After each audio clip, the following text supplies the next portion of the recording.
Good afternoon. I'm Dr. Terry James Gingras, and this is Dr. G's ADHD Chat. This is a show that's trying to make the world safe for ADHD. I am a clinical psychologist and neuropsychologist. I'm in private practice, and I see a bunch of both ADHD adults and ADHD children.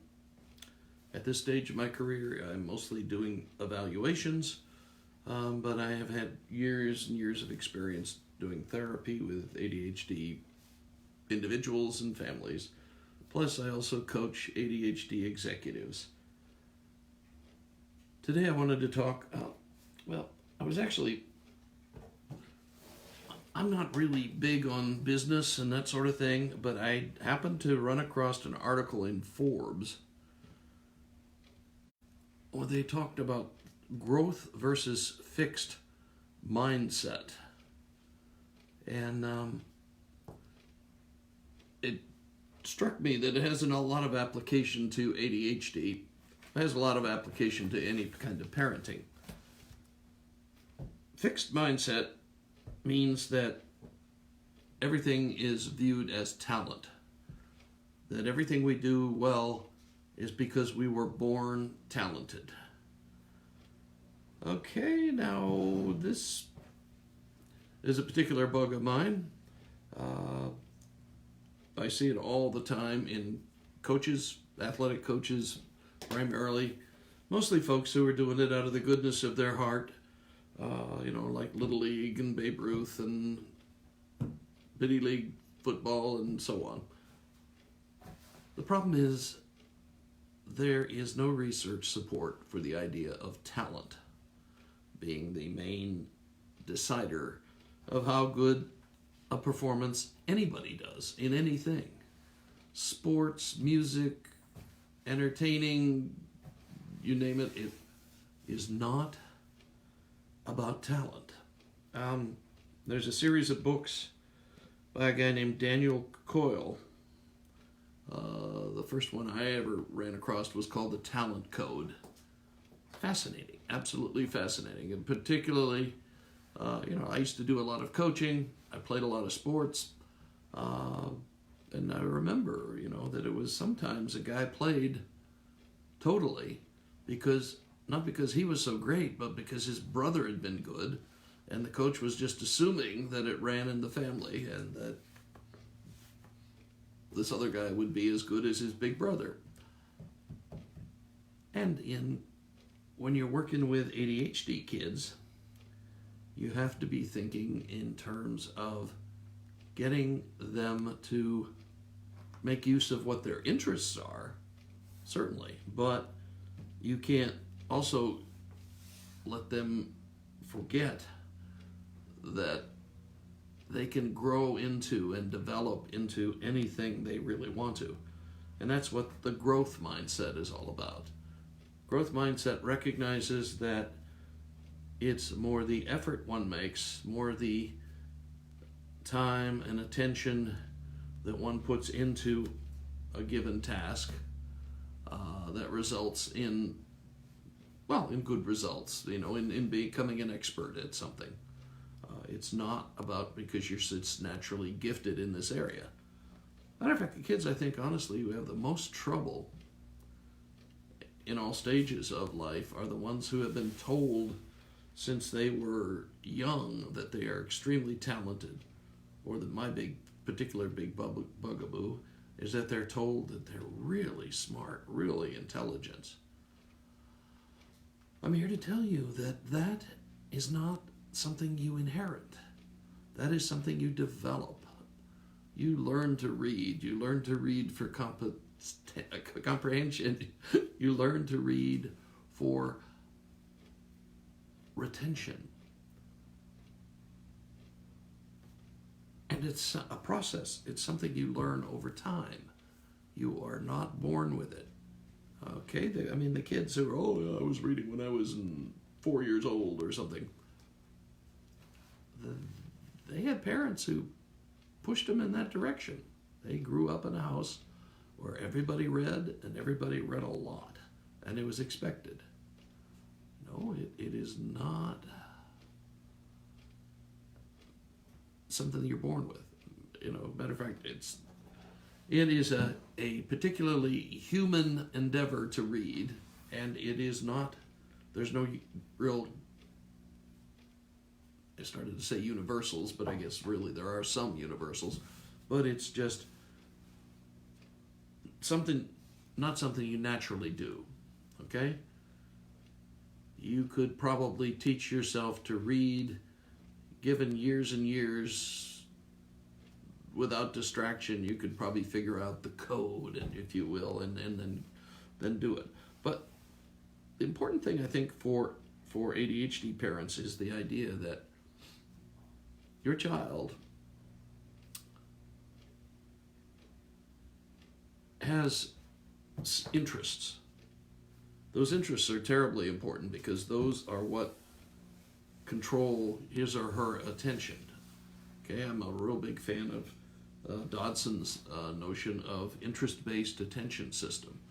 I think that is a really fascinating idea that explains a whole bunch of things I've been looking at for decades in my office. And it also explains a lot about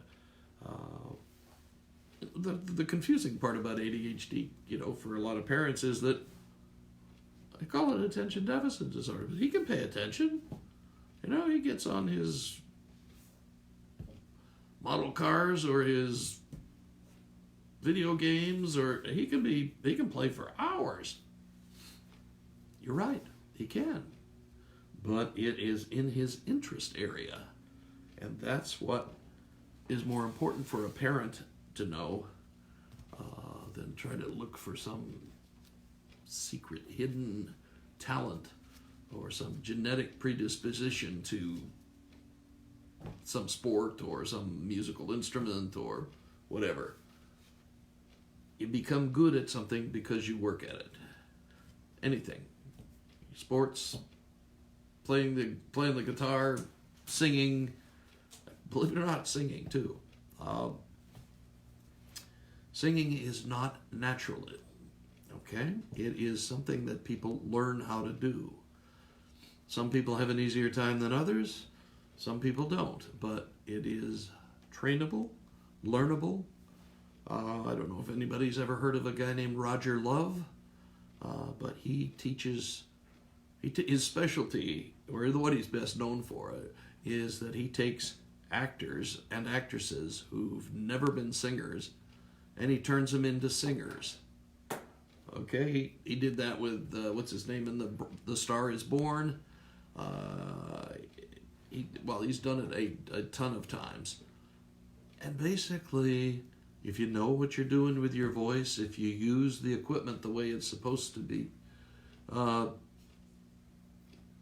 if it's the way you're, I'm sorry, somebody just messaged me. Hi, Gemma.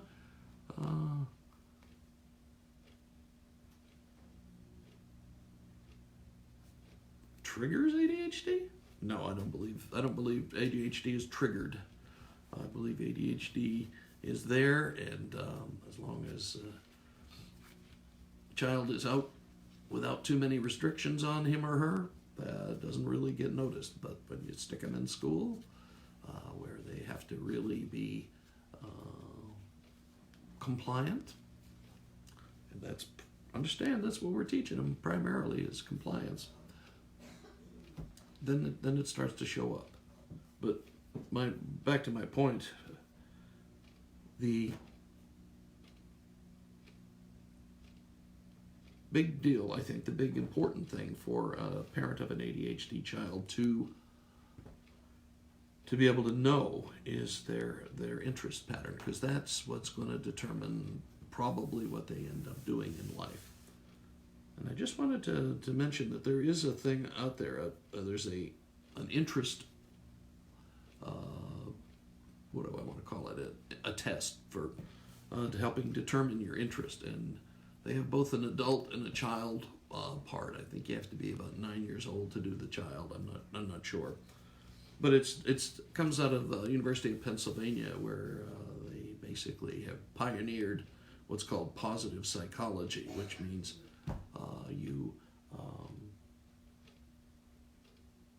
are studying human potential, basically, rather than how to get people from feeling miserable to feeling normal. Okay, it's a big shift some 10 years ago, and we, well, it's exciting. It's most of the stuff they do is extremely exciting. But if you, it's called the VIA, which stands for Values in Action. And basically, it probably takes 20 minutes to do. And once you do it, you push the button. Oh, by the way, it's free.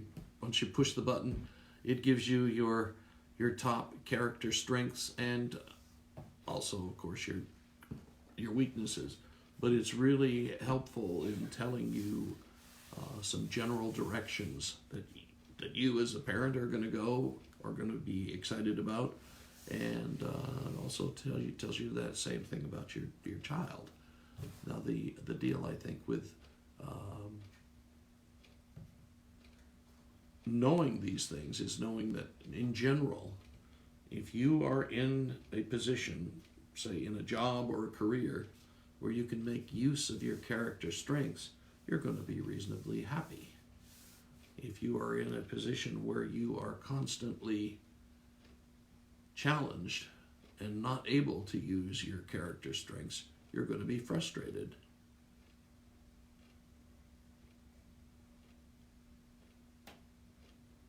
Oh, no, Gemma, I don't believe any of that. I think that's, well, let's just say I don't believe in that. I don't want to get into trouble here, you know. I could very easily. The deal with what I'm trying to get to with knowing your child's interests and knowing what their values are and that sort of thing is that it's so much easier to help them get into a certain direction, because you want to capitalize on their interests and you want to help them develop strengths in those areas, and that's I think the big deal that I'm interested in talking about today. They will have a much easier time if they're encouraged in their strength areas rather than pushed, as they frequently are, to do stuff that they're not very good at. That's not a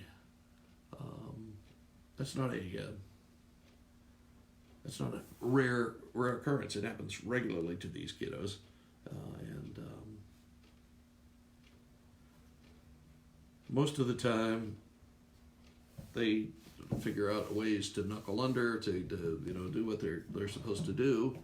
Although many of them don't do very well. Many of them, don't have a hard time making it through high school, having a hard time making it through college, and they get to adulthood with pretty negative self-concepts. That there's something wrong with me. I'm not as good as, I'm not as fast, I'm not as da-da-da as the other kids. I see a lot of people who are in their late 20s, early 30s, and have had ADHD their entire lives, but have either never been treated or been treated hit or miss, not very consistently, and they pay for it. They have a hard time keeping a job, they have a hard time learning new stuff, and one of the other things is that there's a tendency to go to the kind of job where you can make some money, and that may not be the job that's in your wheelhouse as far as your character strengths.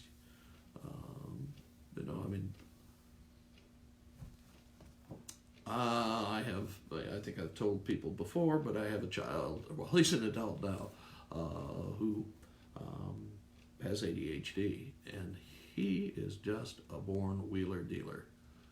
He keeps in touch with people for no particular reason other than keeping in touch with people. But he does a great job of connecting people, and that's part of the way he makes a living nowadays. But whatever your strengths are, your life is so much easier if you're actually using them. It's so much harder if you're always doing something that you're not very good at. Even if you're making a ton of money, it's hard. I always wonder. I have over the years I've done a lot of evaluations of lawyers. Don't know why, and their families, and a lot of them have really significant ADHD, and I always wondered though. Even if you're very successful as a lawyer,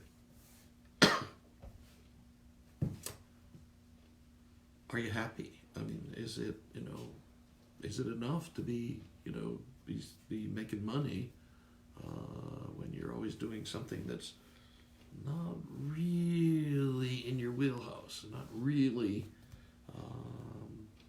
easy for you to do? It's just, I don't know, definitely ADHDers are happiest being entrepreneurs or entertainers or artists, stuff like that usually. Okay, there are, of course, a number of people who are just dynamite thrilled to death to be computer programmers. More power to them. But not everybody goes in that direction. So most of the ADHDers I know are into more of the liberal artsy kind of things, and except for the folks, the entrepreneurs, which I keep talking about because, well, I work with ADHDers who are entrepreneurs. They're fascinating folks, but they feel like they're doing what they were meant to do. That they're living up to their potential, and that's what you want. That's an ideal thing to get into out of life, and I think we do well to encourage that in our own children. So, I guess in the quick summary is that talent is overrated. That most of the time, if you look at talent closely, it's about effort and coaching and repetition, and then sometimes it's pleasurable repetition. I know lots of people who became good basketball players or great basketball players because they really kind of like going out in the yard and shooting, or practicing their ball handling skills and that sort of stuff. It was just fun. So, but they did it. That's the thing. So, if you think, they were just born with this God-given talent to shoot three-pointers, I don't think so. Okay? And so with your own child, find the areas that they're willing to make some effort in and encourage the heck out of those. And that is likely to be the optimal thing. Oh, I may have mentioned, I meant to if I didn't. There's a series of books by a guy named Daniel Coyle. The first one was The Talent Code, and followed by The Little Book of Talent, and one more that I can't quite recommend or remember. I guess I've got it in my bookshelf, but I don't remember. I don't remember reading it or anything. But it's, the idea. Daniel Coyle. He was a reporter, and somehow he got the permission to go to all these hot spots of excellence. Music training in upstate New York, soccer in South America, so on and so forth. All kinds of different areas of the world where an unusual number of really good performers came from. Tennis players and soccer players and so on. And he was thinking, when he went, that he would find that it's it's something about the talent of people. But he found that didn't matter at all, that the talent wasn't important. What was important is the preparation, is the coaching, the work they did, and that sort of stuff. And the other thing is, in spite of what you may imagine about coaches and see on TV about coaches, is the coaches of these super performers were always kind of quiet and reserved and very good observers. They knew their athlete. They knew how to make their athlete, or I say athlete, they knew how to make their performer operate at his or her best, whatever it took. And, sometimes it was helping them back off and relax. Sometimes it was helping them trust their intensity, all different directions and all different things. But it worked out for them. They became world class, and nobody was yelling and screaming and jumping up and down and doing all those stupid things you see on the sidelines of our professional sports. Okay, I'm Dr. Jerry James Gingras. This has been Dr. G's ADHD Chat, the show that tries to make the world safe for ADHD, because ADHDers, being outside the box thinkers, are the ones that are most likely to change the world. Okay, we'll catch you next time.